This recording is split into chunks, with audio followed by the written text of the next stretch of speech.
Welcome, everybody. Okay, our third module, and you've done an assignment, or a good portion of you have done your assignment. Well done. Now, you haven't got marked on them yet. I've had a brief look at them, but I haven't sat down to go through the full marking, but I had a brief look, and generally we were seeing some pretty good work done. So what I was finding in my initial look at them was that the group here's got some good road safety lens. They can see road safety issues quite well. The challenge I think the group's having is a little bit of that, putting them into compartments of exposure, likelihood, and severity, and just getting clarity around how different elements fit into those different categories, which is understandable because it's a little bit new, a little bit different to how we've usually looked at road safety risk. So I am seeing a lot of people. I can see the assignment. I go, this person actually has quite an in-depth history in traffic engineering and analysis, but they've just used a bit of the traditional way of looking at an intersection, and not in terms of how they've moved things around. So I thought it might be worth maybe just going through somebody's intersection, or I've got a couple of people's ready to go that I'll talk through if we don't get a volunteer. But how about this? How about we see if somebody wants to volunteer for us to have a look at their intersection. I'll bring it up on Street View, and so all you have to do is put your hand up, and then we'll make you able to unmute yourself. And then you can talk us through your intersection, and we'll talk about the exposure, likelihood, and severity. And to incentivize, we'll give a prize to anybody who pops their hand up and does that. You want to go to your intersection, Kathy? Sure, I've got plenty of examples. No, we'll see. So if you just pop your hand up, there is a prize coming your way. Okay, I don't think we can incentivize anyone. You might have to pick one. Oh, no. Oh, we got multiple people now. Lucy got in just, oh no, Lucy's dropped out. All right, we'll go with Paul. Right, so thanks, Paul, you have the ability to unmute yourself. G'day, Paul. Hello. Can't quite hear you, Paul. You're unmuted. We just can't hear you. Kathy, you can't hear Paul? No. Something going on. He's muted. It's unmuted again. The joys of video calls, hey?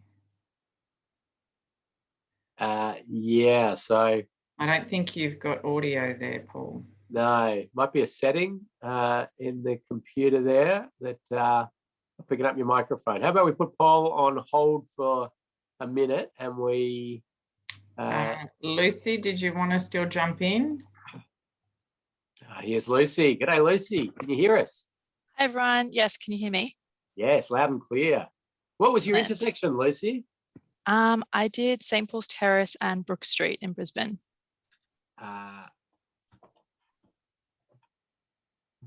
Okay. Sorry, Brook Street and St. Paul's Terrace. St. Paul's Terrace. Hang on, I'm just. Yeah, I put my hand up because I wasn't 100% sure how to distinguish between exposure, likelihood, and severity. So I thought it could be useful to go through it. Yeah, I'm just finding it. St. Paul's Terrace. Can you say Brook Street? Yeah. Hang on, I'm just going to share my screen, and we'll just find it together. Let's go to screen 2. Here we go. So St. Paul's Terrace. Here, is this the right one? Yep. So keep going north. Oh, there it is. Yep. Beautiful. Let's have a look here. Let's jump down here. Okay, it's all happening here, isn't it? Okay, you go down the hill a little bit. Look at it from up here. Right. Okay. Yes, I know where I sort of know where we are. Yep. Okay, Fortitude Valley there. Yep. So I'm just getting my bearings. Some of you know this area very well. Oh, there's the Cardno office. Hello, our Cardno friends. Right. Okay, so how did you go? What were you thinking some of the exposure factors might have been here, Lucy? Let me check what I wrote in my assignment. Okay. So one of the exposure factors, so I used to live near this crossing and use it a lot. And on that left slip lane, just there's not really any facilities for the pedestrians. So I thought there was high exposure for pedestrians there. Yep. So the slip lane there does trigger some interest from me also. So that look at exposure and sort of having that as part of exposure is sort of how we've always looked at exposure. But in a safe system assessment, we actually really just sort of quarantine exposure down to the number of pedestrians that cross there. Right. Okay. So the actual fact that it's got some, well, it's on a slip lane for one, which is going to be obviously increased risk. It doesn't have any pedestrian crossing facility, like it's, unprioritized for pedestrians and the like. They're some of your likelihood factors, but the actual exposure is just the number of pedestrians crossing. Okay. Well, they've just built a school on that corner, so I guess there will be a lot more pedestrians, and both these roads are main roads. So there's quite a lot of vehicles coming through here. Right. That's so okay. The number of vehicles coming through here is also an exposure factor. So that's a good one. Yeah. So they're pretty much actually your only exposure factors. Okay. The number of vehicles going through, the number of pedestrians crossing, the number of cyclists crossing. Are the number of movements part of exposure as well, or is that likelihood? So that's where you can get into this really refined safe system assessment, or a more sort of broad holistic one. Most safe system assessments, the number of movements really comes down to a likelihood. So you're sort of saying, we've got this many people traveling through the intersection exposed to a crash type. And then the chance of a crash happening to any of those individuals is based on the number of movements, the signs, the controls, and all of those sorts of things. And then the severity, what do you reckon the severity might be influenced by? So I had the speed and also the angle of that left turn slip lane. Beautiful.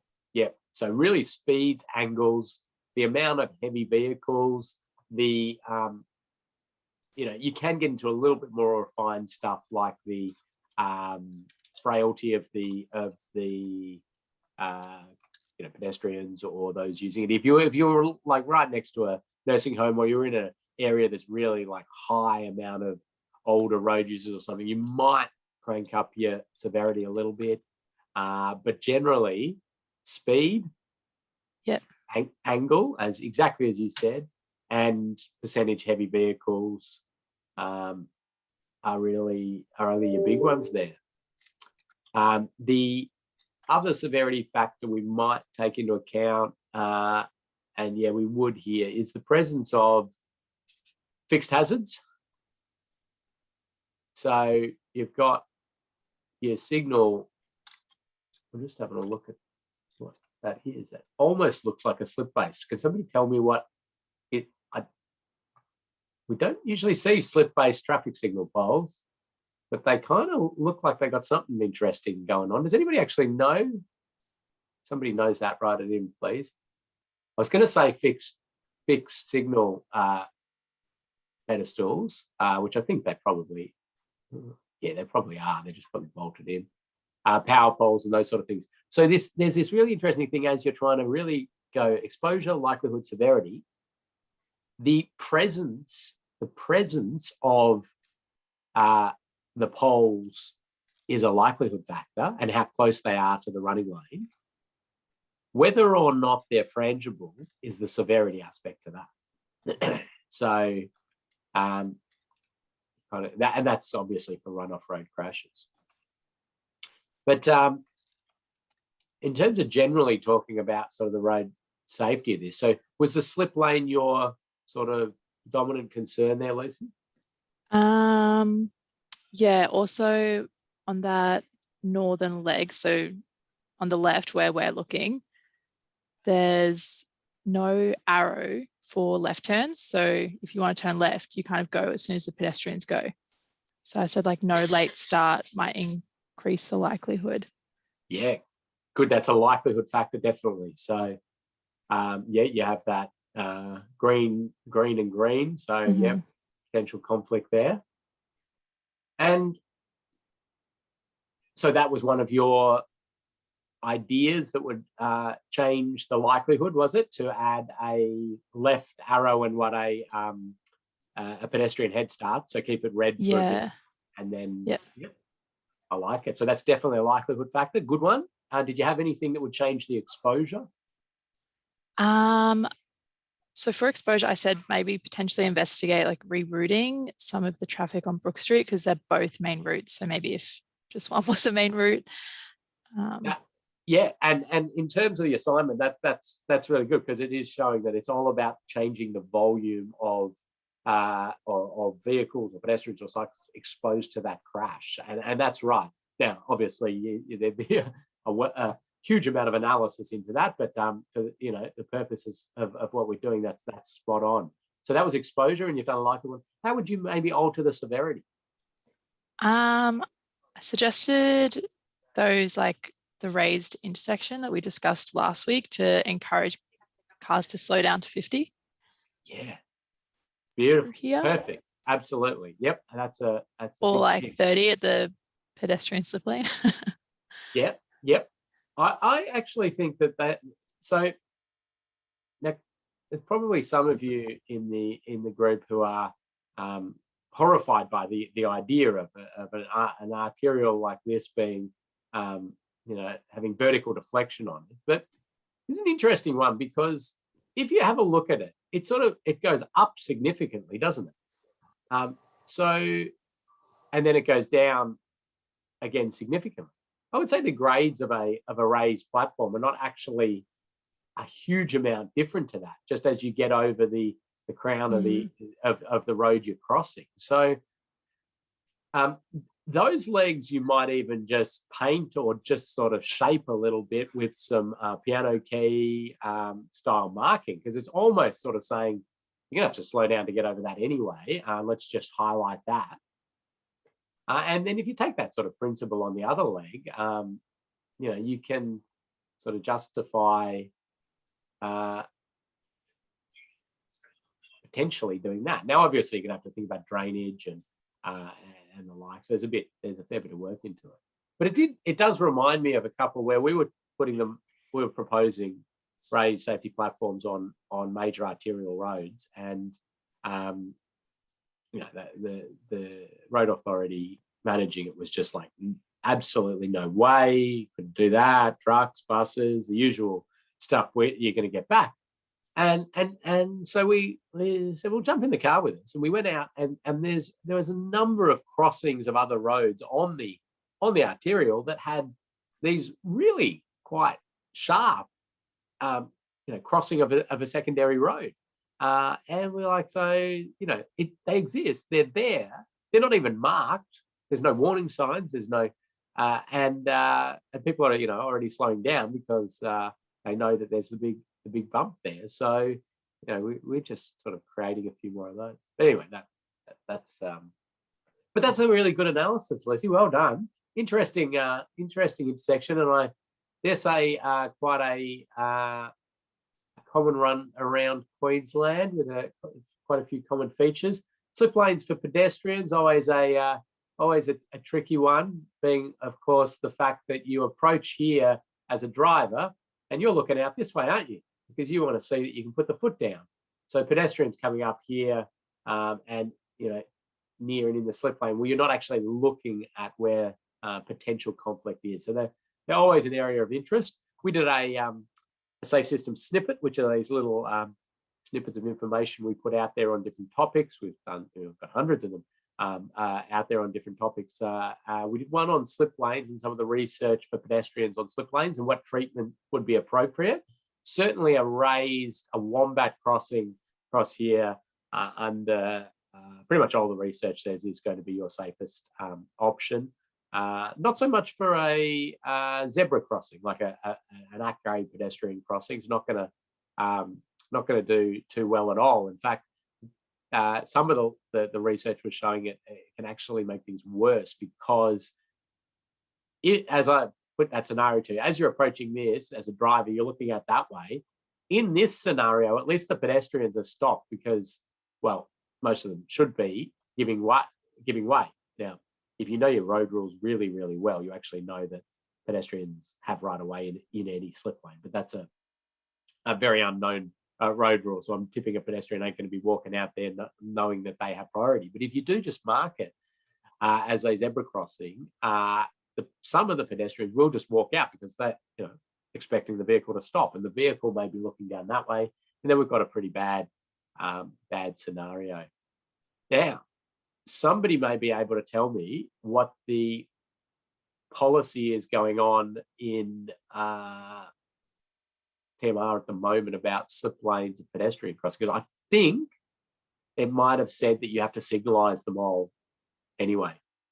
Yep. So Belinda's popped that in there. So yep, there it is. So that proves to be pretty effective as well. Not quite as effective as raising it, but I'd like to see raised and signalised. That would be an amazing little feature. Good job, Lucy. Kathy, definitely prize for Lucy. Excellent work. Thanks. Thank you. And do we have time now to jump to another site? I reckon we do, Ken. All right. Did we get, I forget who was going to be. Paul, if Paul wants to try again. Oh, yeah. We'll see if Paul's audio's back up and running. We've had some comments come through saying about the lights on the slip lane, told it's case-by-case basis. Wombats are acceptable. Just raising it doesn't necessarily help for vision impaired pedestrians. Yep. And there's another comment, signals versus wombat. Oh, yeah. It's a good topic for debate. Have a read of the Safe System snippets. Kathy, can we send that out, or just a link to the that on our webpage will be fine, so people can have a quick, like, the whole point of our snippets is to take like 300-page research reports and distill them into something that you can consume in a reasonable amount of time. I don't think any of you are going to be reading for 2 weeks on that, but we can grab that. Now, we still can't hear you, Paul, unfortunately. Doug did momentarily put his hand up. Did you mean to do that, Doug? Can you hear me? Yes. Yeah. Oh, great. Yeah. Okay. Yep. I'm happy to do mine if. Yeah. I was a bit unsure a little bit about the exposure versus the likelihood element. So. All right. Where were you? So I'm out in the suburbs. So if you put in your search Rogers Parade West at Everton Park. Rogers Parade West. Everton Park. Yes. Yeah. And then I shouldn't have stopped sharing my screen, should I? You can direct me from here. Okay, so if you zoom in, go a bit down to the southwest from where your cursor is there, and there's an intersection that says Lily Street. Yeah, that one. That one there. All right, let's dive into here. Ooh. Oh. So Rogers Parade West, here we go. Yeah, so there's no signals. So the issue, I live not too far from here. So Rogers Parade West, there's actually a school just up the road. So in the morning peak, there's a lot of cars queuing into there to get up to the school. The street on the left is Lily Street, and it actually falls away. So South Pine Road that you're on is actually on a ridge, and Lily Street falls away. So if you're turning, so if you're turning right out of Rogers Parade, you've got to sort of give way to traffic coming up Lily Street. But sometimes you're already halfway across before you realise there's a car coming up Lily Street because it falls away. So you don't actually have sight of cars coming up there. See? Oh, look So at that's this sort of the little issues. look at this little Yep. barrier. That ain't going to meet your length and need requirements. Anyway, carry on. You can see there's no real lighting for the intersection. Yeah, Like certainly not in the middle of it. It's just around the No. edges. nothing there. The main road. Yeah. So So hold on a that's- second there. Yep. The fact that you can't see vehicles coming up here, what would you say that is in terms of exposure, likelihood, or severity? It sort of seems, well, it's a four-way. The fact that it's a four-way intersection or four-legged intersection, I think is an exposure element. Well, but the poor sight distance, can't Yeah. see old foot's a likelihood. yes. So that's right. The fact that you can't see them and is your likelihood factor, as is the lighting. No lighting is a likelihood factor. Any sight distance impediments, likelihood factors. The interesting one, the inner safe system assessment, the fact that it's four-way, that the pure fact of that is actually a likelihood factor, but the number of vehicles that then enter is the exposure. So it's kind of a little bit murky there. But Right. Yep. But you're right. I mean, the fact that it's four-way means there's lots of vehicles coming and crossing and moving around, which influences the exposure. So in actually your assignment, I don't take marks off for anybody who says, well, 4 legs, because I'll sort of say that. But when you go to do your actual safe system assessment, it's actually a bit clearer, because it just basically says, what's your traffic volume going through there? And then gives you a range, and you just got to, you pick that. Right. Okay. So that's good. What are some of the other issues that you identified here?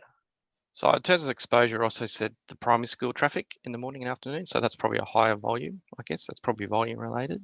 Yeah, good. So the school's sort of generating that that volume, yeah, and the volume is the exposure. Yeah, awesome. Yep. South Pine Road, which is the main road running north-south, that's 60 kilometers an hour, high volume, fairly high volume in the mornings. Yep. As well.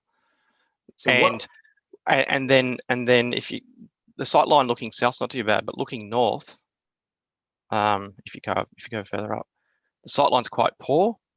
So you can actually see there, it's a bendy road and cars come around that bend, and you sort of really can't see them off in the distance, because it's just the angles of the road, the geometry. Oh yeah, it sweeps around. Yep. Right. And so the speed you said on some pines here is 60 kilometer per hour speed. So what is that going to influence? Exposure likelihood or severity? For me, likelihood and severity. Yes, because absolutely. of the speed combined with the poor sight distance, I think that increases the likelihood, but also the fact that it's that speed, the severity if there is an accident. Yes, absolutely. Well done. It is both likelihood and severity.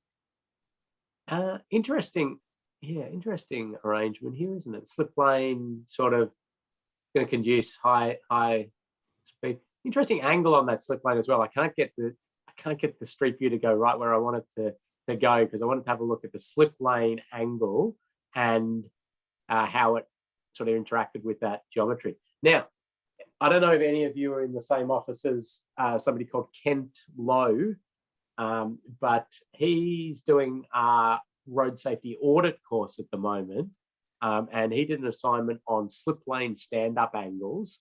So if you are in the office, in his office, or you know him, Kent, ask him for a copy of his slip lane stand-up angle fact sheet. I loved it. It was really good. We gave him a prize for how good it was. It made me very happy, which got me thinking of this one, because your slip lane angle, stand-up angle of slip lanes, is a likelihood factor. And we know field of vision challenges of people, and as you sort of increase that angle, it's just more likelihood that people are sort of going to just take a punt at it, because they can't put their head around and change. I can't quite work out if this one's bad or not, but it'd be a likelihood factor.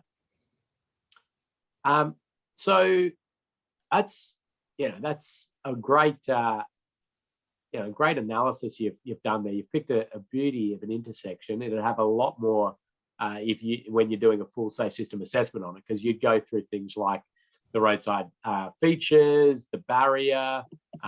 You'd go through as you have lighting. You'd look at the curb, the refuge islands, the crossing points for pedestrians, the cycle facilities or lack of cycle facilities, how motorcyclists would be impacted on this. And as you've done, you'd be looking at speeds, you'd be looking at sightline issues, surfaces, line marking, sign confusion, or, just a raft of things. And you'd really be sort of placing them into, is this going to influence likelihood, exposure, severity, and is it going to increase the likelihood of crashes or decrease the likelihood of crashes? And you're sort of mixing all of this up, and you come out with some safe system assessment scores. But that's a good one. All right, I assume this is a local government managed road. Yes, it is. Yes. Yep. Yeah, it's getting close to your records on shortest barriers with inappropriate end terminals, but anyway, that's all good. Thank you, Paul. Sorry, Doug. Thank you, Doug. That was really good. Kathy, prize for Doug. Awesome work. Thank you. Terrific. And I'll give Paul a courtesy prize too for making a red hot go of trying to get there. A comment's come through saying Stafford Road until Junction Road, which includes South Pine Road, is identified as high risk roads by TMR's Land Transport Safety Team. FYI. So, the previous intersection. No, I think that one was South Pine Road. This one? Yeah. Yeah. Was it? It's got characteristics of what I would consider like safe system, not well aligned, but is it's sort of got signals, and people will go, well, that's what it is. But yeah. Sorry, it was the second one, Ken. The this one. Yes, it was, but there's so Doug's was the, oh God, I've confused things. Doug's was the council controlled part, but I think the up until Junction Road. Is this South Pine as well? This bit. Yeah. It looks like it's just going to get worse, doesn't it? Hi, bye. Oh, good. Look at that for a bike facility. Take a snip of that. Is that going to become a snippet, maybe? I just like to add it to my collection of interesting things on the road. Anyway, very good. Thank you. Right. I love just street viewing around different roads and analysing them. It's it's fun. There's also a game, an awesome little game. I can't remember what the website's called, but it's basically Street View, but they've removed all the the location identification, and you've got to guess where you are in the world. It just drops you randomly in the world somewhere, and you've got to find yourself. It's fun. You'll be stuck in there for hours if you play it. So, it's called GeoGuessr for those who want to play. And you've got to basically time to work out where you are in the world and then pin it on the map, and they give you points for how close you are to working out where you were in the world. Right. Anyway, I'm off on a real tangent, aren't I? Okay. Now, Kathy, I hope you're monitoring the chat. Yep, all good. Everyone's now playing Geo Finder. GeoGuessr. Guesser. Yeah. And we lost them all. Yeah. But if you are playing, just have to think about how well aligned with safe system principles. Yeah, that's true. Roads are. Then we're all good. All right. We better have a chat about some vulnerable road users, because that's what we want to talk about today. But thank you to everybody who's got their assignment done. Please, for those who haven't, jump into it. For those who are going, oh, okay, I heard that now, probably got this bit wrong. Don't worry, you can resubmit. If you aren't happy with the mark you get, you can resubmit, or you might pass anyway, as in get more than 80%, which is a sort of our pass mark. and you're happy with that, and you can carry on. So not to worry at all. Remember, you get 3 submissions and you don't lose points for resubmitting. So, all right. Kathy, just feed me any questions that come through. I'm going to have a chat about vulnerable road users and the SAFE system. Because we're sort of, in those first 2 modules, we're a bit more focused on passenger vehicle crashes at intersections, run-off road crashes, and then, you know, the categorizing. And it's quite, what do I say? It's quite good to start with that, because you have more influence in the severity of crashes in passenger vehicle to passenger vehicle crashes. So as your angles change, the severity of outcome changes significantly. Not so much for pedestrians and cyclists. So it really comes down a lot to speed. We're recording the session. So we talked there about exposure, likelihood, severity, and I'm going to continue to talk about that. And every time I bring something up, I'm going to sort of help categorize it into exposure, likelihood, and severity, because that's this critical part of the SAFE system assessment. As I said, I think most of you in your assignments would, you know, pretty good with severity. Likelihood and exposure was a little bit blurred. Exposure wasn't done as well, but that's completely understandable, because this is a tweak on how we usually look at risk, because, you know, usually we look at risk and say all of that is likelihood, and so trying to, you know, separate those two in your mind, if you've been risk assessing things for a long time, is it sort of takes a little bit of practice, but once you get it, you'll be fine. That's gone haywire. The things that really are influencing exposure in terms of the infrastructure we build or the way we operate it are things that change the volume of vehicles going through an intersection, or the volume of pedestrians, or the volume of cyclists. So just bring it back to volume or complete separation, as we talked about. Like, and to a degree, you could call this volume, because, you know, by building this separated bike facility, the volume of traffic on the arterial road there, the volume of cyclists exposed to crashes on the road would be less, assuming that was an area where cyclists could go before. So there are some of your exposure ones. I didn't sort of give you direct definitions. In the Austroad Safe System Assessment Framework, you get some definitions, and you'll be using these, and you get some scoring reference sheets and things, so you get a bit more information as you go. But exposure here is what numbers and for how long are road users on the road that's exposed to a crash. The measure of exposures include AADT, side road traffic volumes, the number of motorcyclists, cyclists, and pedestrians. So that's really back to, you know, what are your volumes? What are your volumes? And that'll give you your exposure. Your likelihood then becomes a whole lot of things like, actually likelihood factors tend to align really well with what a lot of road safety auditors are looking for. So visual deceit, signs that are, you know, wrong or faded, line marking that's not good, surface issues, sightline impediments,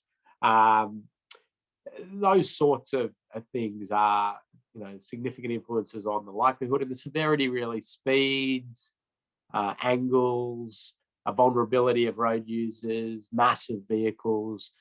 Really, you can almost put it down to your physics. You know, think physics for severity.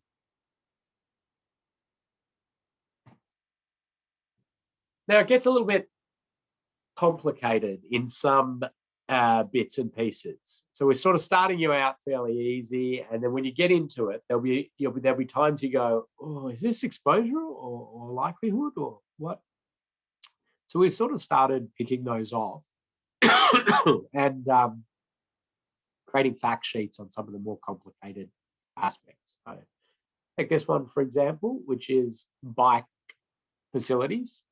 So bike lanes, separated shared paths, Copenhagen treatments, fully off-road facilities and the like.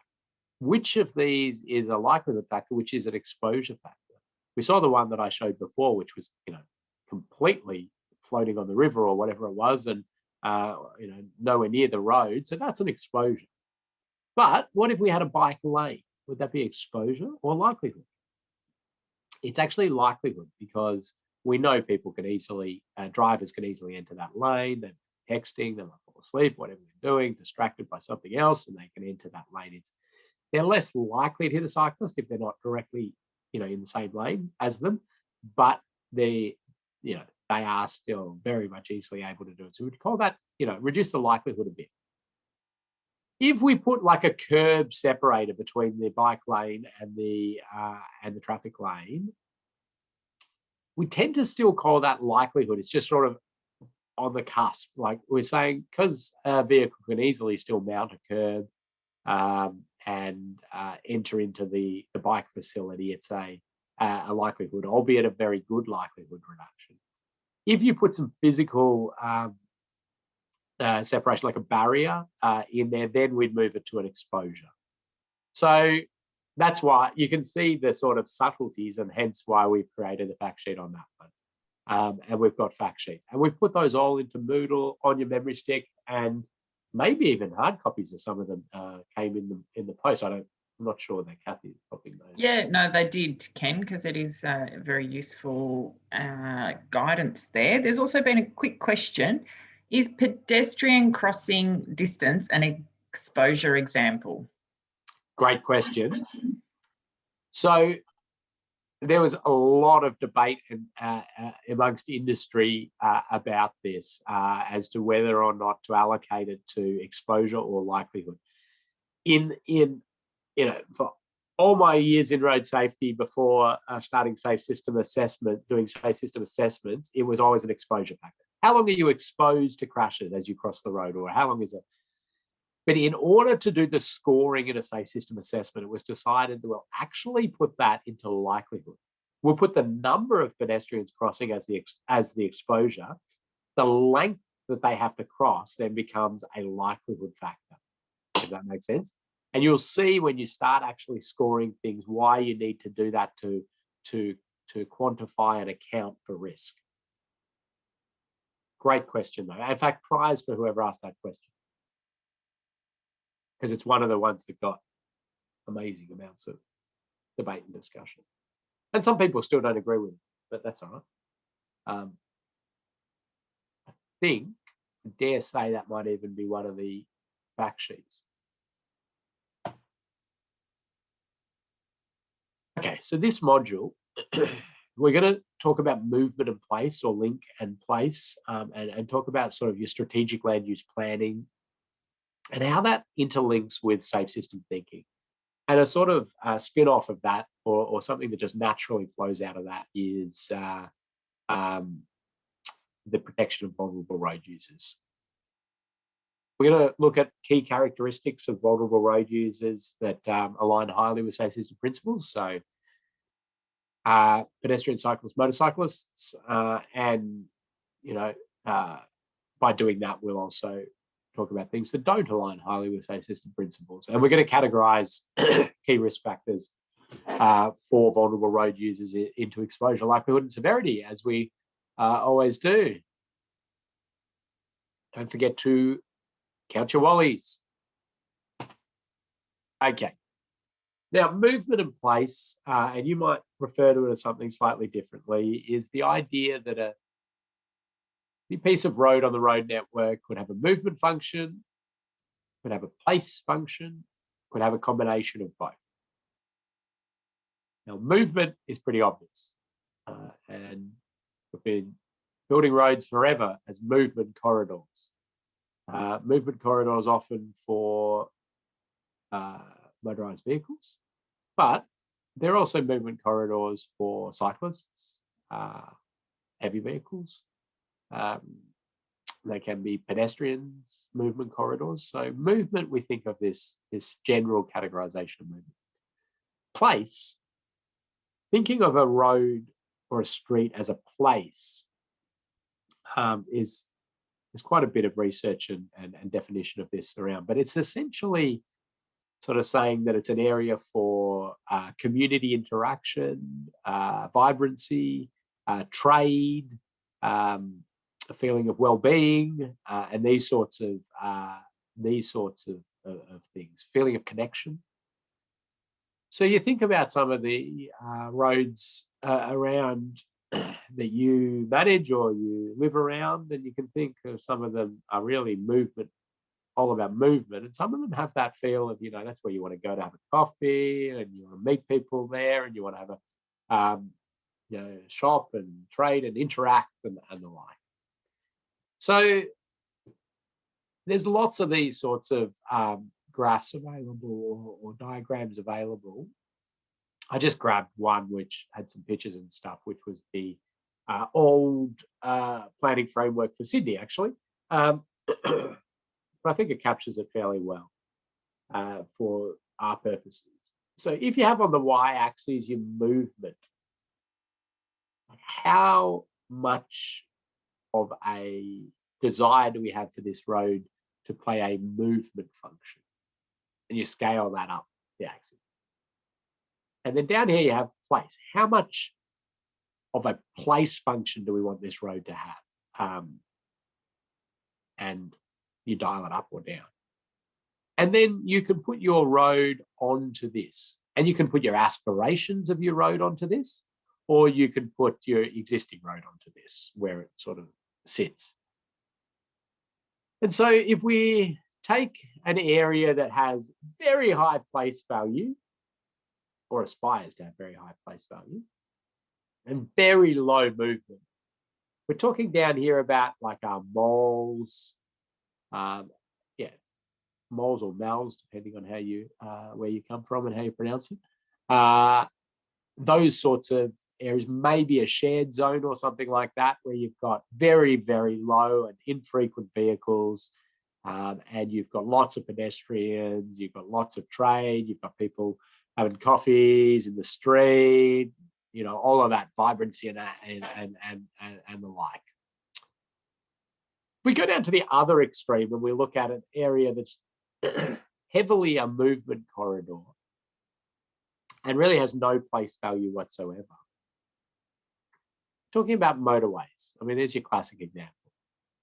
Interestingly, also, we could have used that cycleway facility to a degree, although it had a little, a couple of little spots to pause and look at the river and the scenery. So it's probably got a bit more place value than that. But if you had just a pure cycleway, nothing else there, that's just as much a movement corridor as a motorway.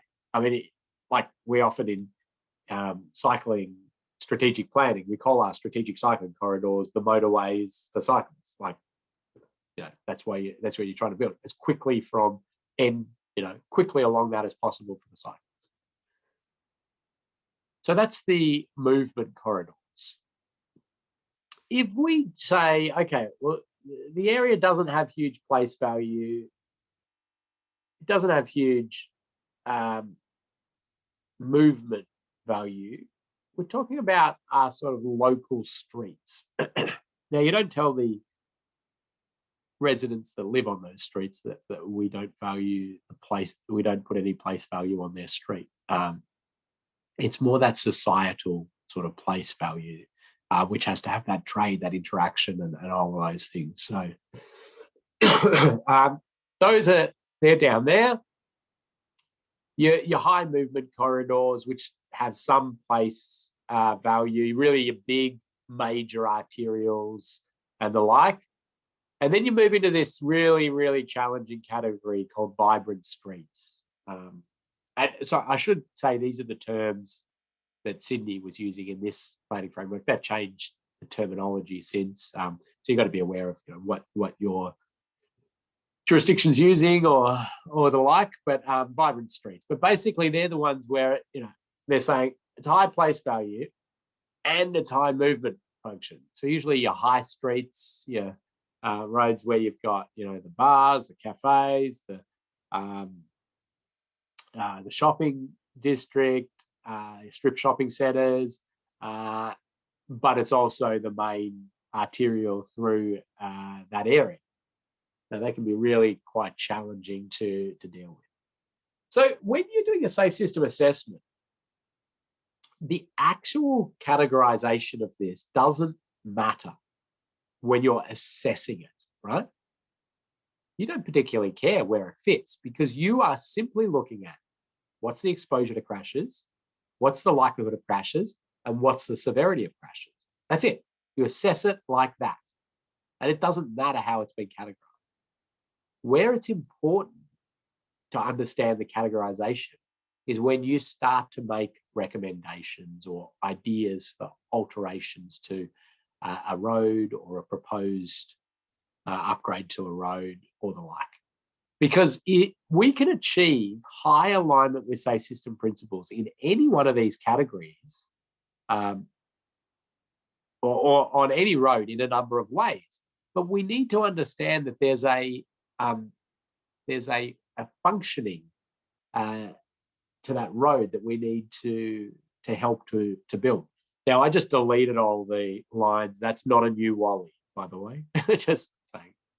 If you put a second Wally down there, it's not. But if I've got an area and it's a road and it's got speeds, and I can talk to the strategic planners or those managing the road, and they can say, yeah, now this is a major movement corridor for traffic. I go, okay.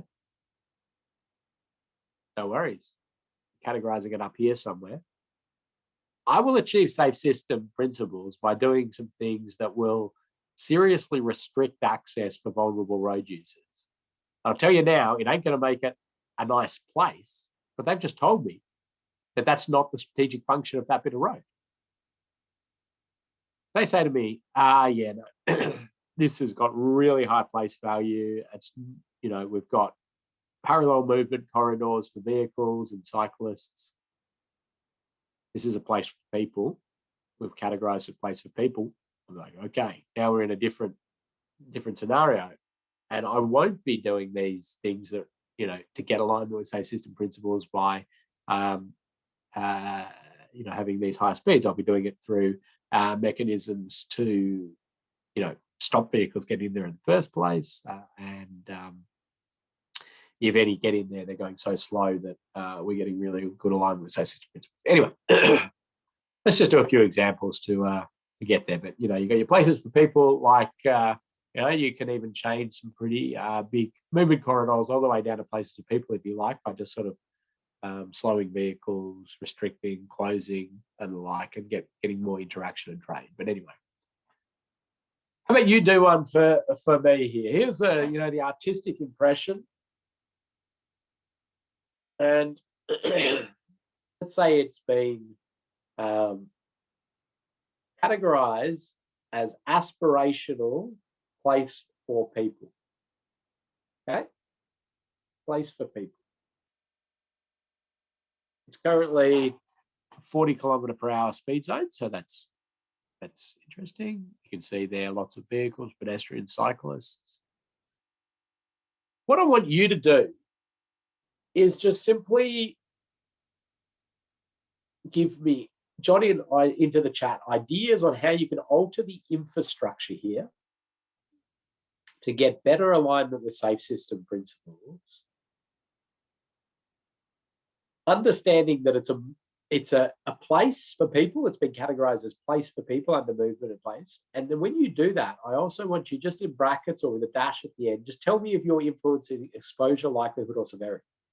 So for example, on this one, you might say, I don't know, ban heavy vehicles.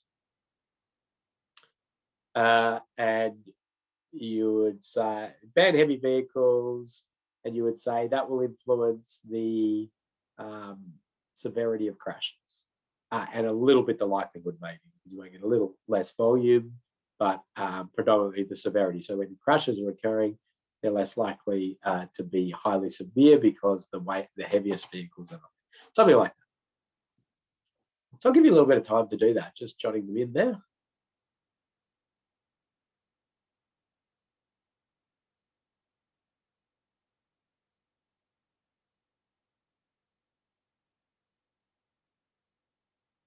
Okay.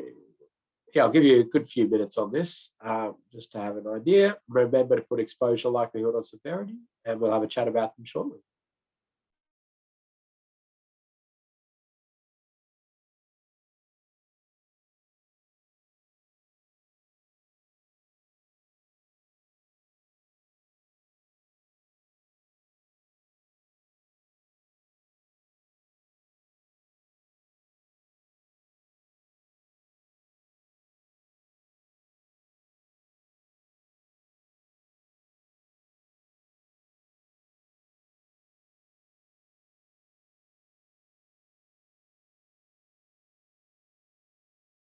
Have a bit of a chat about it, and then when we do our next exercise, we'll also have a little bit of an extra bit of time for you to fill up your coffees and have a stretch and the like. But let's go through what some people are saying.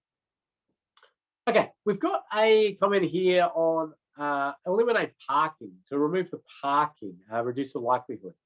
So that one, yeah, if parking's gone and sight lines are opened up and the like, that is a likelihood factor, absolutely.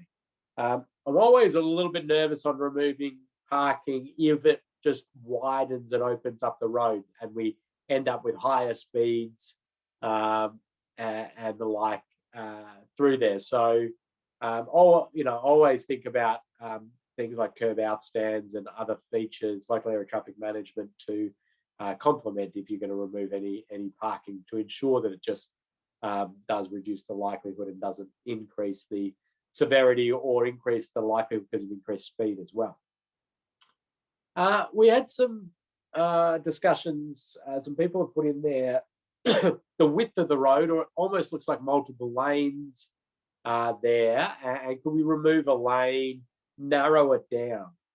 And this one's an interesting one where some people have gone both with exposure and likelihood. Now, I'm going to categorize that as likelihood. The only way that you can justify categorizing it as exposure is if you link it to the volume of vehicles that are going to go through there, or the volume of pedestrians that are going to cross.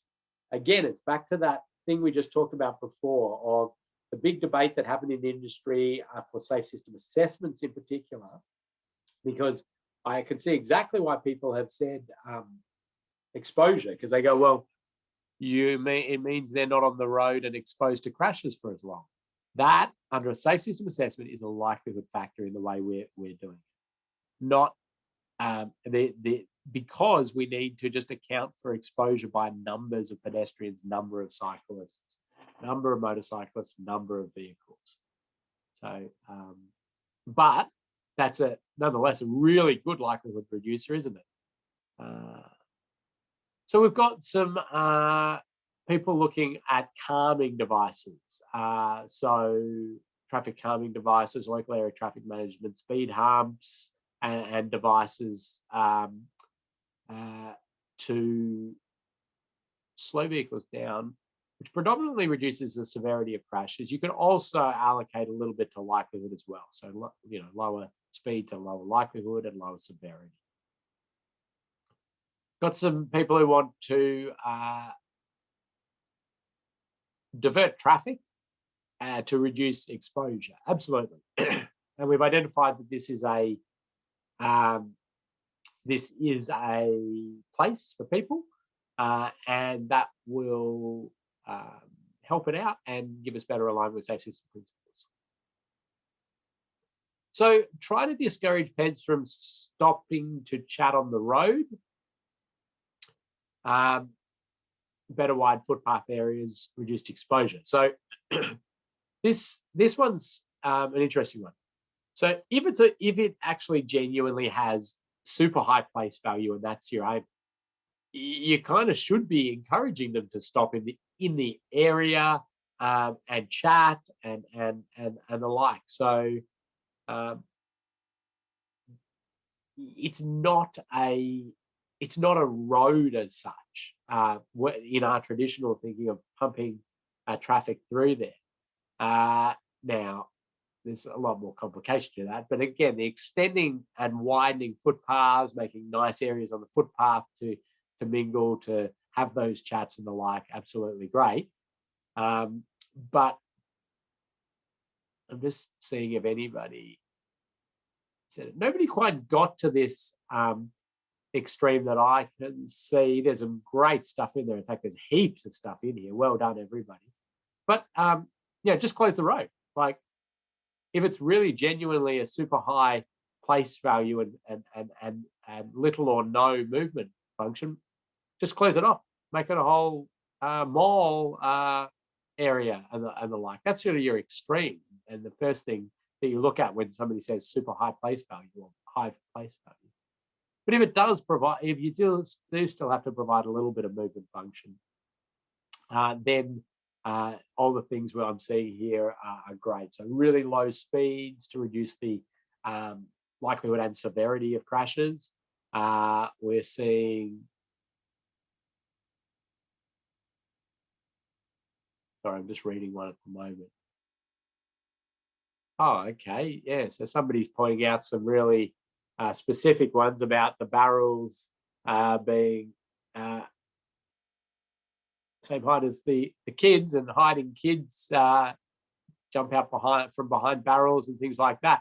I mean, yeah, those sort of things are the likelihood factors, and you're going to put speed in there as well, and those sorts of things are, you know, can in a very, very low speed environment be less influential on road safety, but you know, good points.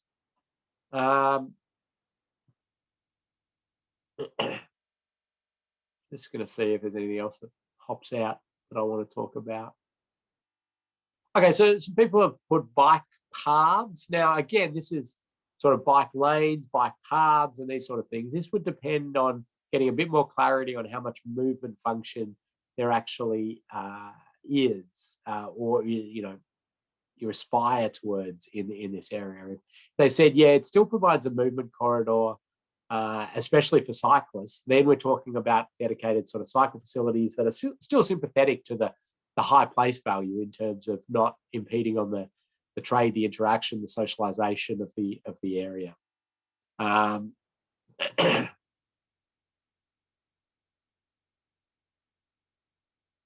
So anything to do with things like sight lines or the like is likelihood factors. And the severity is really the speeds we're talking about of vehicles through here are big severity factors.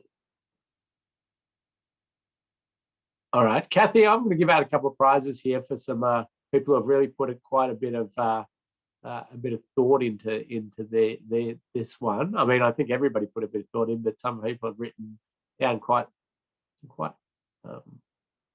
comprehensive ones. So I'm going to give Brian a prize there. He's got quite a bit of detail and in there, so that was good. And Stephen as well for and really well categorized there by Stephen into exposure, likelihood, and severity. So thank you. Let's have a look at artistic impressions of this. And you know, you always got to be. I'm sure a lot of you have seen artistic impressions and you get very frustrated by some of the technical inaccuracies. But here we go. Let's have a look at one option on this, which would be a really, you know, very high place value alteration. And you see there that it's almost closing it off to vehicles, but it's not. But we see those wide footpaths that you're talking about. We see very low speeds through there. And you can see immediately that it's got higher place value. And you can probably see immediately that it's going to be safer, isn't it? If it got a bit more, I suppose, movement function, as was mentioned earlier, we would sort of be looking at something like this, which still holds fairly good place value, because again, you can have the trade, you can have the interaction and kids playing and all of that good stuff, but you do manage to get your movement through there with the bike facility, but it's going to be happening at really quite low speeds. This is sort of, you know, 30 would be really maximum we're talking about for places for people. for vehicles, and even under that scenario, you want to be fairly careful about how you design it and the like. So the bike lane in this instance, I would probably put as exposure, because it's fairly comprehensively separated from vehicle traffic. There might be a cyclist to pedestrian conflict that you might be interested in playing out in your assessment. Big wide footpaths, crossing points, and the like are all likelihood factors. When we're into sort of local streets, these low place value, low movement function, we really have to start prioritizing the safety of the vulnerable road users, because we've identified that, getting vehicles through there super fast is not a major priority. So the protection of the vulnerable becomes our real priority in these areas. So you will blanket the speeds down through one way or another through here if you want to get high alignment with safe system principles. Because the alternate to get high alignment with safe system principles would be to barrier this, restrict anybody crossing the road throughout, apart from very, specific, locations, and the residents obviously aren't going to want any of that, and they don't want high speeds through there anyway. So that's how we end up getting there. So, another stylized example, and this has probably got more place value, just due to the number of pedestrians and things there. But you can see there, similar, widening footpaths, slowing, narrowing traffic, slowing speeds down, and you're getting much better alignment with safe system principles through that. It actually does that artistic impression has increased place value significantly there as well, but that's not sort of the purpose of that. But let's go to this real challenging one, the vibrant streets categorization. Because why is this so challenging? Well, I mentioned it earlier. High place value, high movement function, trying to do everything. And when I'm doing a safe system assessment, we get the team together and we go and talking to the client or whoever has asked us to do the assessment. We get them, and we're having a workshop or something to kick things off, getting to understand the project, the objectives. We say, well, what's the movement and place categorization of this road? If they say, oh, it's a vibrant street, and we aspire for it. They say it's a vibrant street, and they do the road user hierarchy, and they say, oh, well, it's actually pedestrian priority, public transport priority, cyclist priority, vehicle priority, and it's a heavy vehicle route. Okay, so pretty much everything's a priority. And the challenge is that in order to sort of help us get better aligned with safe system principles, it's very hard to do it in those with that everything's a priority mentality. So this is where I tend to push the strategic planners and say, come on, okay, let's tell us what the future of this road is. Well, what's going to happen to it in the future? Is it going to be more trade, more interaction, more pedestrians, economic activity and vibrancy and the like, or is it going to be moving vehicles through there significantly, and it's really our main corridor for freight and the like? So can we drag it out of there down here, or can we drag it down there? That's just going to make life easier in any recommendation. Often they don't like that question, but let's have a look at one that that they've said no, it's vibrant street, and I'm not happy to make any calls to change that, but they said vibrant street it is. So what I want you to do now is try to alter this one, same scenario, same assignment, or same thing you're going to do in terms of typing it in, but make it a safe system, high aligned vibrant street.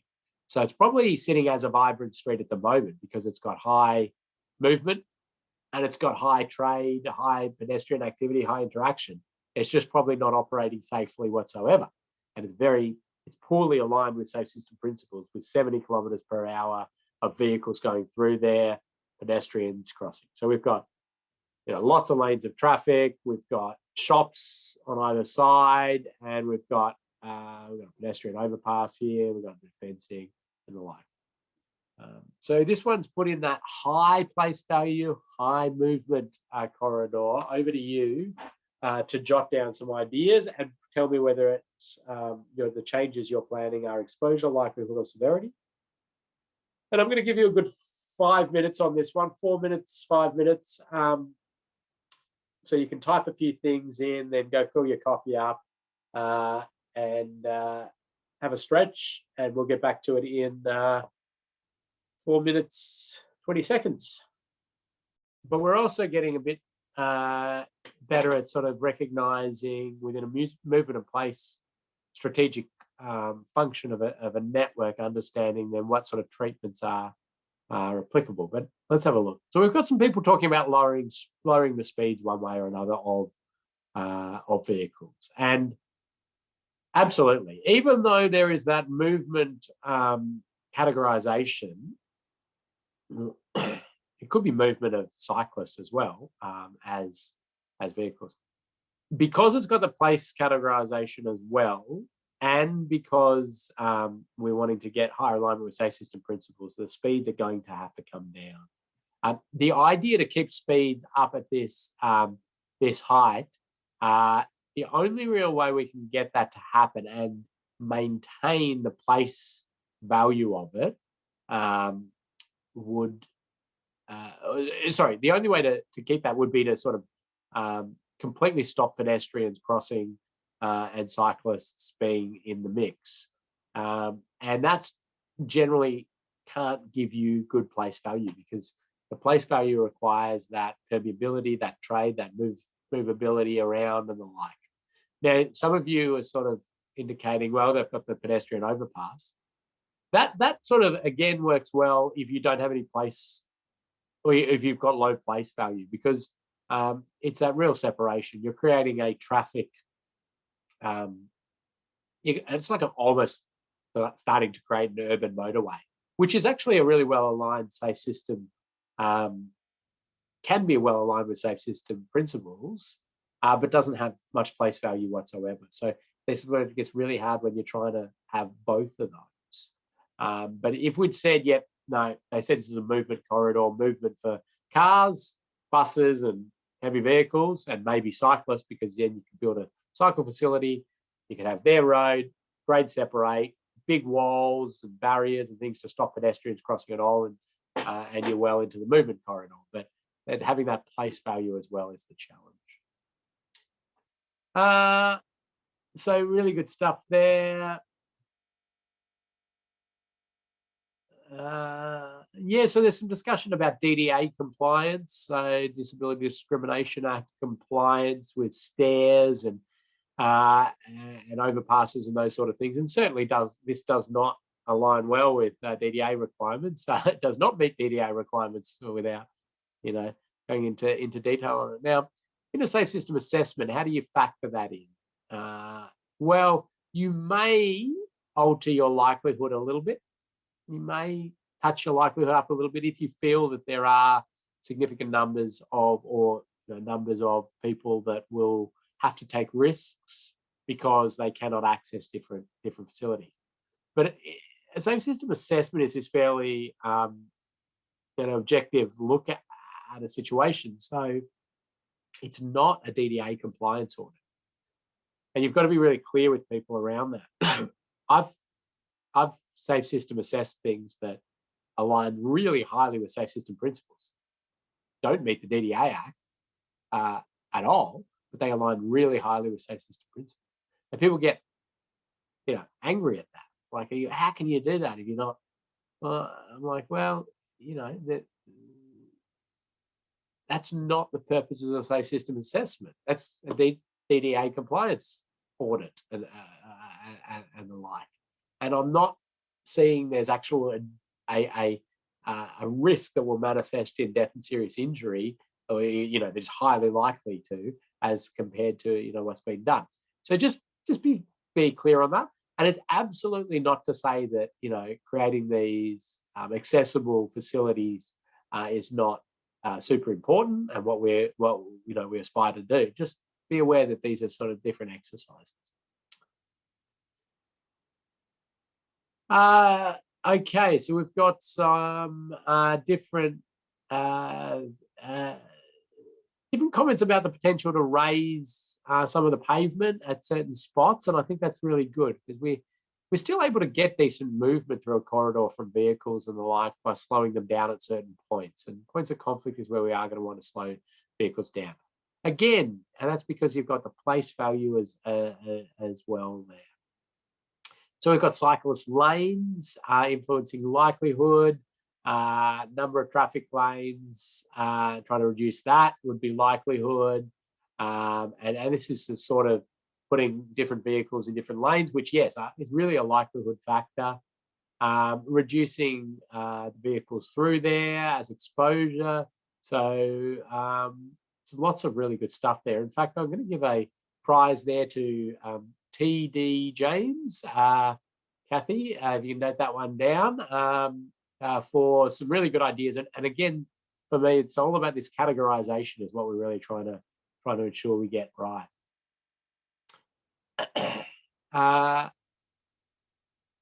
So some good stuff, great categorization again with from quite a number of people. Again, I just sort of trying to remind you of the fact that because it's got place value, you don't want to do too much separation. If I suppose the way you could get that place value would be a full like tunnel or something, because you'd be able to then have vehicles going through fast, and on top, that whole area could become a really vibrant mall or square or park or the like. So that it would be a way to do it.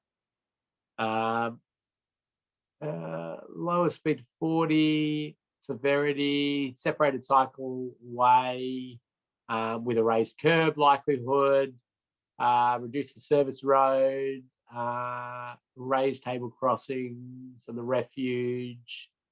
This is good stuff. So restrict pedestrians from crossing mid-block across the main road. So that might be a possible one if you start to do a little bit of corralling of pedestrians into safer crossing spots. But you don't want to do too much of that because it does start to degrade the place value of the area.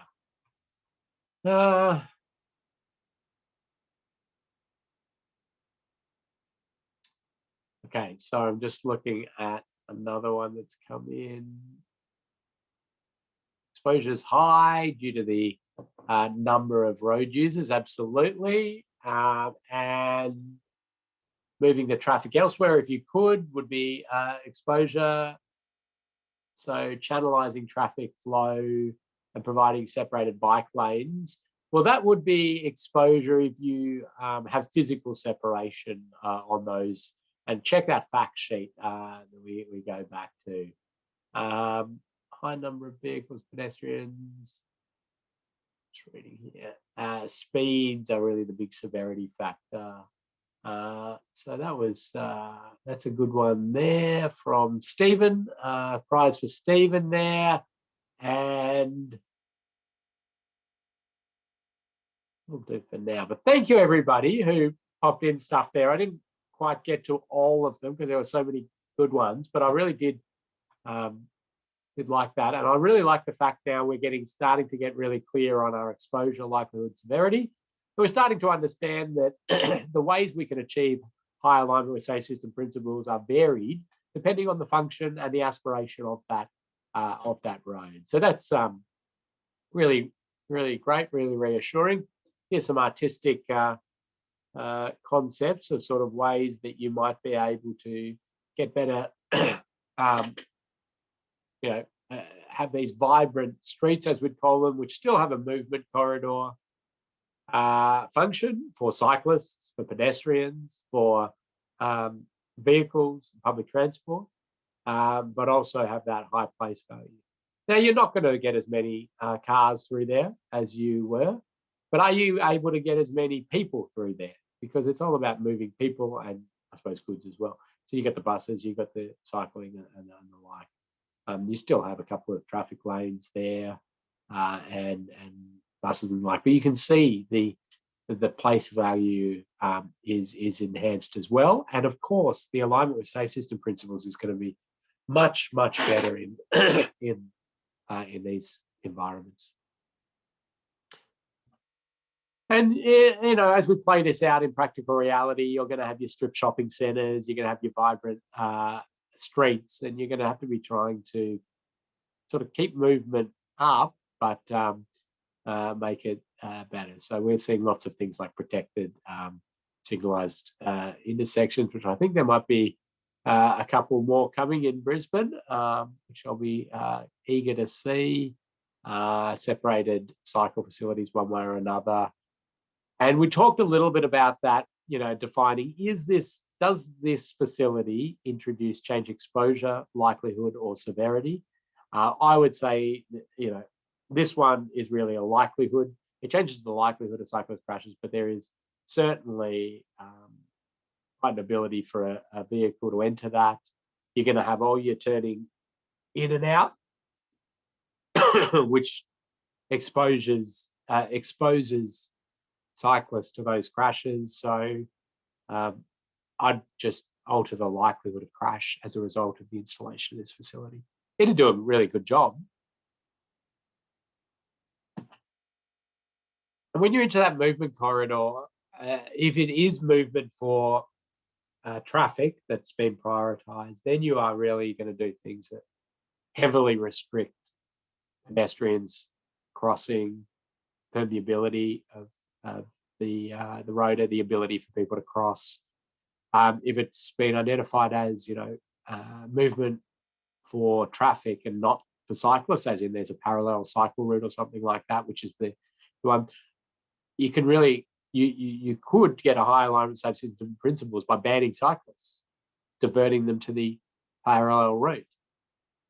Again, you want to be sure that it's not a cycle route as well. But these are not, if they are identified in this movement corridor, the place value is low, and thus you can restrict some of that activity. You do always still want to think about those energy, tolerable energies at intersections, crossing points, and the like. So you might need to still, even though it's a movement corridor, slow vehicles at these particular conflict points to within tolerable levels. But cyclists and pedestrians are our most vulnerable road users. We know severe injury risk is about 10% at around the 20 to 30 kilometre per hour mark, and almost certain death at 50 kilometre per hour direct impacts. Now, they're not on speed limits, of course, they're the impact speeds. And our young and old are even more vulnerable. So ideally, we're managing speeds around that 20 to 30 kilometre per hour mark, where there's that possibility of the pedestrian cyclist strike.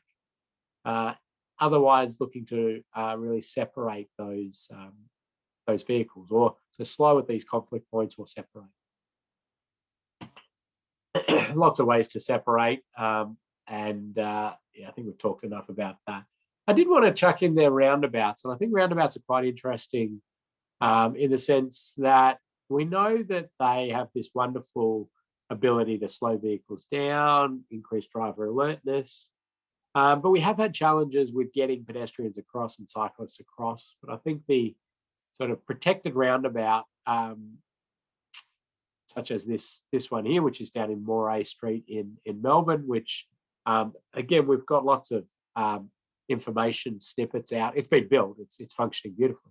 In fact, we take people on a cycling audit course, we ride around it and the like. And the idea being that if you are, you know, approaching as a cyclist from down here and you want to turn right, where you're going here, around and out, and it's got that raise. So this does improve the likelihood and the severity because we've got the slower speeds of the vehicles, we've got the raised areas, we've got the defined crossing points, and it's all sort of coming together. The raising, the slowing are our severity, and the roundabout's going to influence the severity. The likelihood's helped by the clear priority for the pedestrians, clear priority for the cyclists, and these sort of separated facilities. People are playing around with that idea for larger roundabouts as well, you know, having these facilities that come off and cyclists can go in there and then pause, stage their crossing, and continue out back onto the road. Haven't seen any of these quite built like this at this stage, but certainly the idea is there. So we'd get a less likelihood of crashes for this, and the better angles and staged crossing and the like. The severity at these points, well, the roundabout's going to slow a vehicle coming in here, so it might be a bit better, but you're still going to have a potentially quite a severe crash, but at least it's sort of that staged. And here's a little adaptation of a Dutch diagram, which is sort of saying reasonable to talk about sharing lanes at about that 0 to 30. You want separated facilities at 30 to 70. Be that separated from some curbing or the like, or pushing your parking out and running your bikes curbside. But in these very high speed environments, it's a completely off-road separated facility. You cannot mix a vulnerable road user or have them separated by a white line or even just a bit of curbing at these, 70 to 100 k speed areas. It just does not align with safe system principles well at all. And you might need to think a little bit about this, about your specifics of your road. We're about pedestrians shortly, but I'll see if there's any questions or comments that have come in. Thank you, Ken. Are you best to separate safe system assessments for each road user, or does it work well when you consider all users in the one assessment? It's a very good question. So when you get to do your safe system assessment, that will become very clear, because what we do is we analyze crashes, crash potential into exposure likelihood and severity. And we do that for run-off road crashes, head-on crashes, intersection crashes. Then we do pedestrians, cyclists, and motorcyclists as their own entities. So you actually do, within every safe system assessment, have that specific lens and view of each of those vulnerable road user classes. And then there's this other category within there, which is called other, and you sort of capture anything else that you've missed, be that a railway level crossing, crashes with animals, emerging from driveways, and these sorts of ones which don't neatly fit into those other categories. Thanks, Kathy. Anything else? There was a question earlier. I'm not sure if you got to this one. The sections at quadrants where cyclists are off-road is not a reduction in exposure. This was that roundabout that you put up a couple of slides ago. You can go back. Yeah, that one. Yeah, I think that one.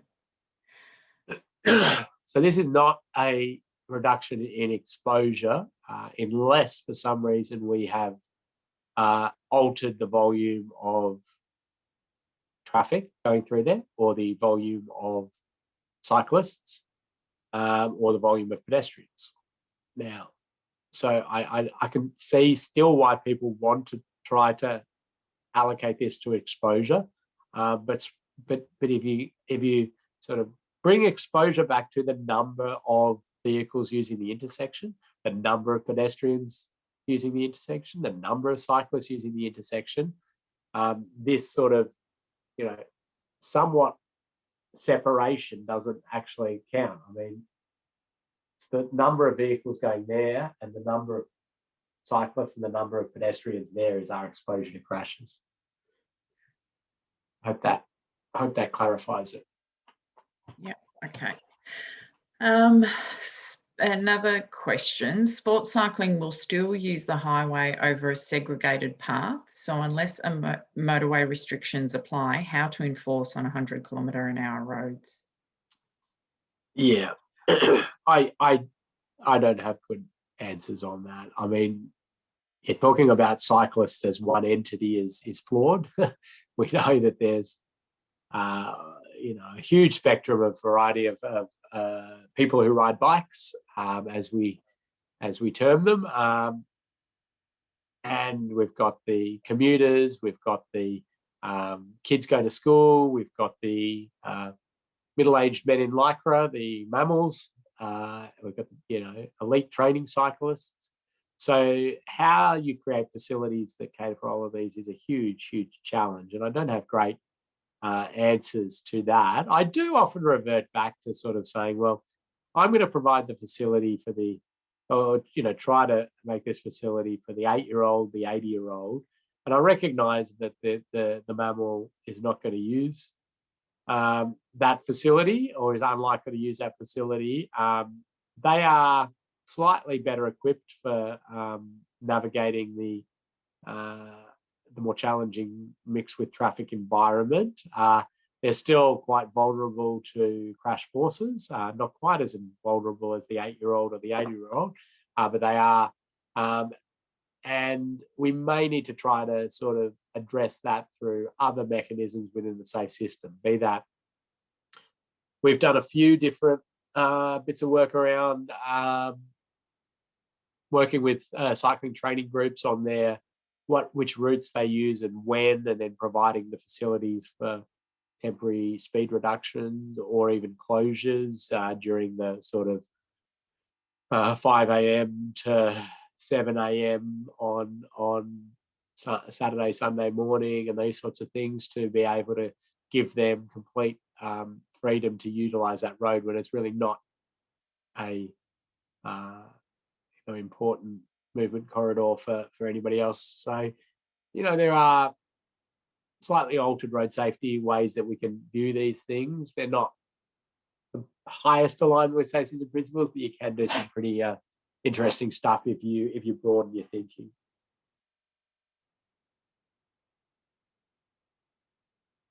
Pedestrians, really, we talked a bit about wombat crossings, and I love a good wombat crossing. And the reason I love a wombat crossing, a raised pedestrian crossing, a raised zebra crossing, is because we know that a zebra crossing on its own is a questionable road safety intervention. As in, we know that if you install just an at-grade pedestrian crossing, there can be an increase in pedestrian crashes because we have that high speed of vehicles still, and we have pedestrians who are walking freely with priority across the road at this particular point. So it's always bad. But as soon as you raise the crossing, it becomes a very well proven road safety intervention. Huge crash reduction factors, crash modification factors for pedestrians in this, and they do show improvements in the likelihood of crashes, so there's less crashes, and the severity of crashes, if any, do occur. So really wonderful treatment. This one's from New Zealand, so it's a little different to ours, doesn't it? Let's have a look at one of ours. That's more what we're looking for. You do also get some nice little improvements with pedestrians being at a higher level, so a bit easier for cars to see. I mean, that's not a huge factor, but they get this nice consistent crossing as opposed to having to drop down into the road and then come back up. So it's a nice feature. The other thing is that I feel we know what high alignment with safe system principles is for pedestrians, and we have for a long time. We just don't afford that to the general public. And if I ever have to give a real, like an elevator pitch on the safe system, so your elevator pitch is quickly explain it within the length of time you're in an elevator. And I just sort of say, occupational health and safety, workplace health and safety, and how we think about road workers and the like, and their safety, and the features and the things we do and the principles we adopt for that. And people say, yeah. I go, afford that to the whole travelling public. give them that level of safety impetus, and that's pretty well aligned with safe system principles, and pretty well sort of captures it. I mean, it's a bit more complicated than that, but anyway. And this is a good little analogy or a little example. Here's a bit of Adelaide, and as a while back, but we've got people. So the island here has a couple of workers doing electrical works in there for like a week and a half. And for that time, to protect the workers, there were the barriers put up.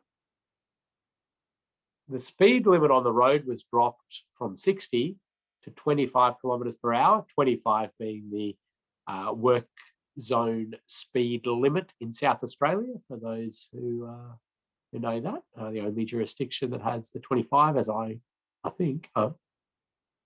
Anyway, and so that's there for a week and a half, because vulnerable road users standing near traffic, working near traffic, unacceptable. But when that finished, they took away all the barriers, they put the speed limit back up to 60, and there's about 3,000 pedestrians a day who stand in that island waiting to cross. And those pedestrians, so people would often say, well, the workers aren't looking at traffic, so they're at high risk. Tell you what, the pedestrians aren't looking at traffic, a lot of them either. They're on their phone, they're listening to music, they're highly intoxicated, and that's part of all these people traveling and crossing. So it's just like, for some reason, I mean, they're the same stature, they're the same vulnerability. It's just one, we've decided it's unacceptable for them to be killed or seriously injured, and the other we've gone, yeah, it's their fault, or somebody, people should protect themselves or go for themselves. So, it doesn't quite gel. But we're doing a lot better, and there's lots of good facilities now for pedestrians, waiting in areas near the road, and protection and the like. So we're getting much better.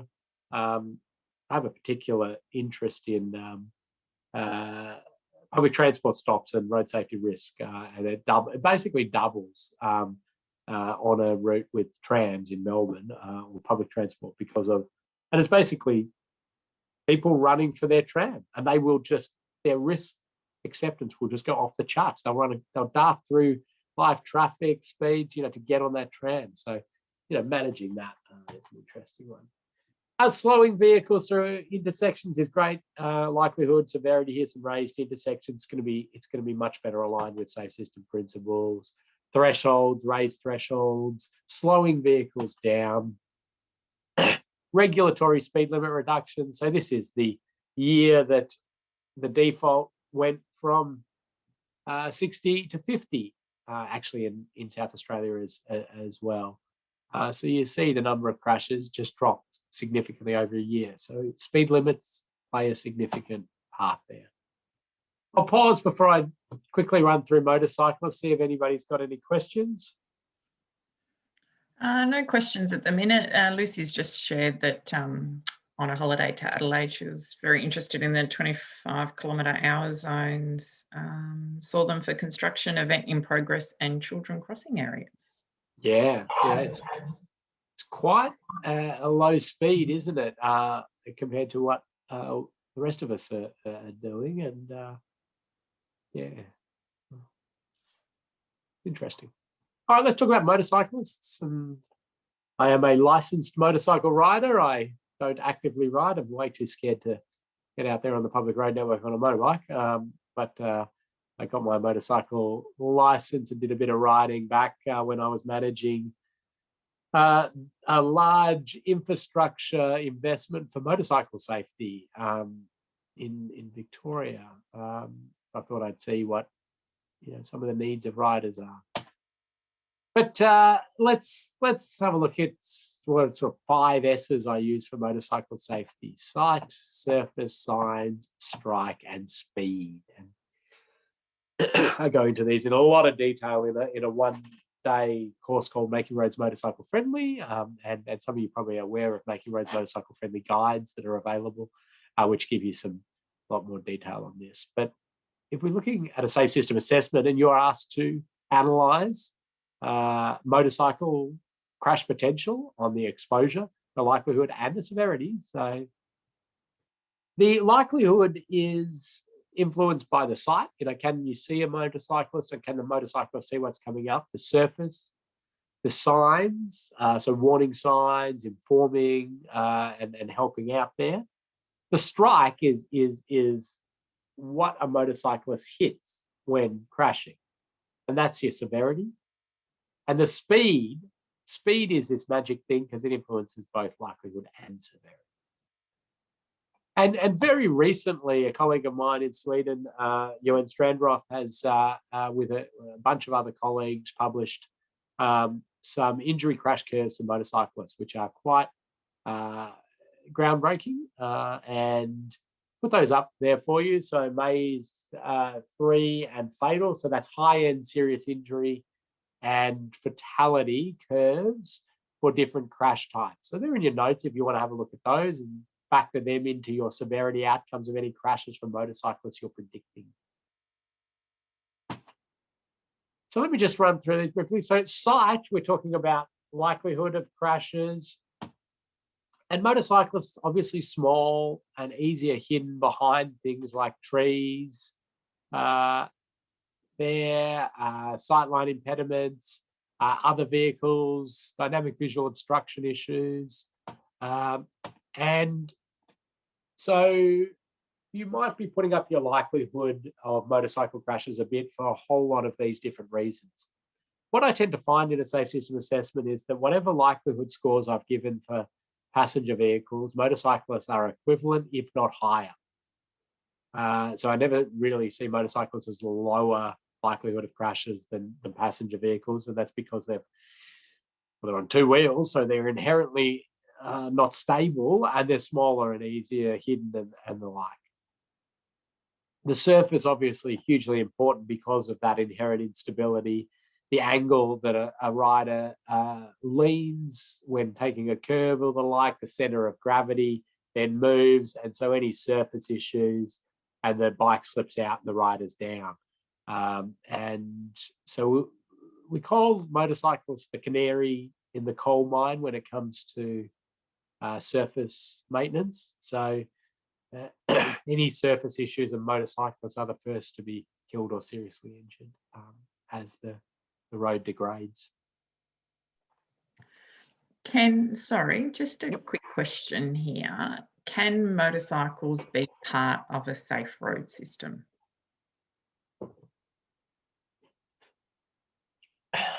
Okay.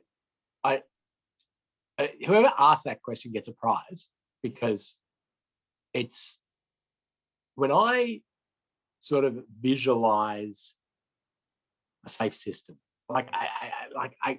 as close as we can possibly get to a safe system, I can pretty much eliminate death and serious injury for cars, pedestrians, for cyclists.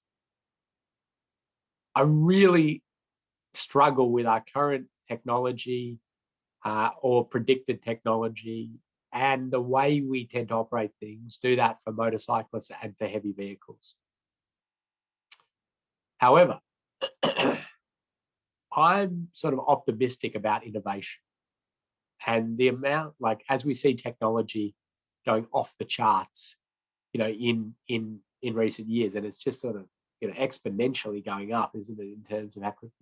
I'm sort of hopeful that we'll see huge innovation. And what we're seeing with motorcyclists that's giving me hope is things like things that address the likelihood, like electronic stability control, auto emergency braking, in motorcycles. The electronic stability control in a motorcycle boggles my mind. The idea being that if you're on a motorcycle and you're going around a curve like this and you lose a bit of traction, the bike will right you. So, amazing likelihood reducing sort of things within the bike.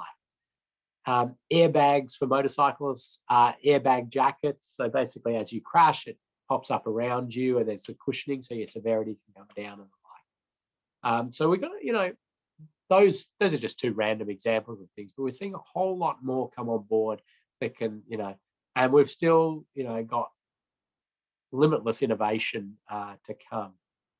The way, though, that some extreme motorcycle riders are using the road network is very hard, but I think using other elements of the system, we may be able to restrict that. We have the same issues with car drivers using the roads in extreme manners, so we may, through other features, be able to dampen that. It's very hard to visualize that, but I think it is something that is potentially possible. More surface issues, so thinking about steel plates and slippery surfaces, large bits of thermoplastic line marking. Signs, great likelihood reducer for motorcyclists, especially motorcyclists, very well tuned to signage and take on information and adjust appropriately. There are specific motorcycle warning signs. I don't know if these are an accepted sign in Queensland. Certainly in most other jurisdictions are using those. If there's a specific issue that's more of a risk for motorcyclists than other road users. Strike hazards. Well, if you look at that sort of vulnerability of the human body and motorcyclists striking things, the tolerance to force is fairly low still, even with the helmet and the like. I mean, those injury curves that have come out have shown it's higher than pedestrians and cyclists, but still very challenging. So I want to show you a little video here of the European crash test for barriers for motorcyclists. And you get a dummy, a crash test dummy, you slightly modify it, you put it in motorcycle gear, and you slide it at a barrier post at 60 kilometers an hour, 25-degree angle, and you measure the forces on the dummy to check it's within the designated tolerable limits. So let's have a look at this one. They slide it in, hits the post, 60 kilometers an hour. That destroys the crash test dummy. This one, with an underrun protection, absorbs some of the energy, deflects it. Still not a friendly thing to happen, but it is within the tolerable limits. You can see some deflection, some sliding along there. So this is an example. The underrun protection we can put on barriers is a severity reducer. The crash is still happening. The likelihood is the same. The barrier is there. It just reduces the severity because they're not stopping on that upright post. The fun bit about that crash test, I was done at Crash Lab in New South Wales, and they wrote off their $300,000 dummy in that first crash test when they flung it at the post there. So complete write-off.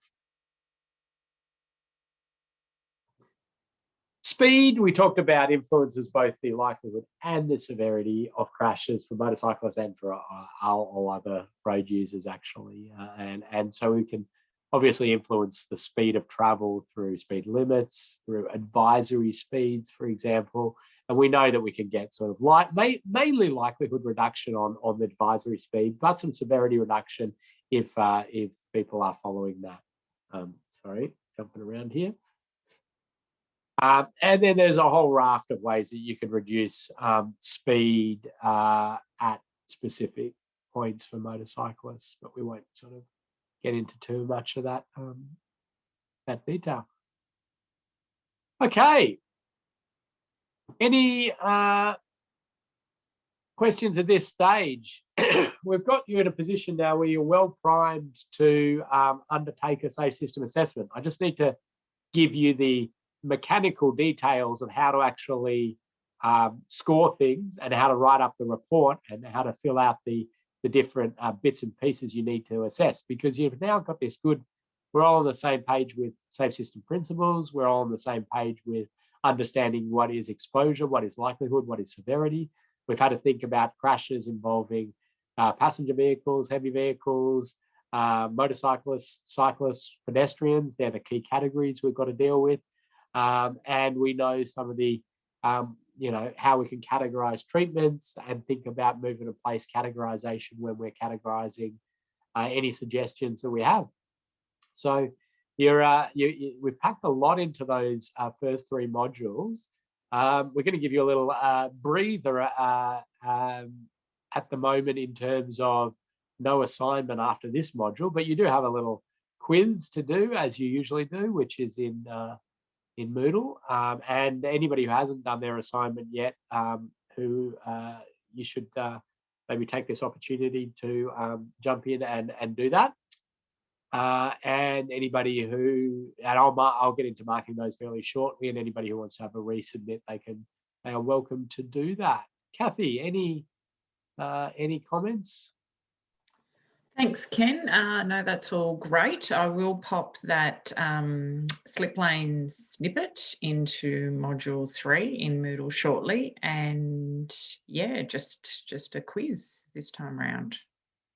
Yeah, so we'll pop that in there, and there's lots of resources in there, and you can go to our website and read 100 or 100 plus safe system snippets on all sorts of things. Like, I'm also putting the call out for any more snippet ideas. If anyone has a snippet idea and they want to send it through to us, that'll be great.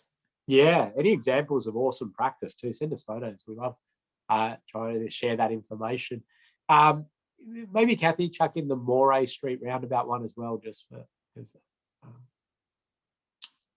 we talked about that as well. Yeah. All right. I think we might wrap it up and give everyone 5 minutes to do their quiz. Great. We will see you all on Friday, and on Friday we'll be telling you how to do that safe system assessment, and then giving you all the design and template, and off you will go and do an assessment. Terrific. Catch you Friday. Thanks, Ken. Thanks, everyone. Bye.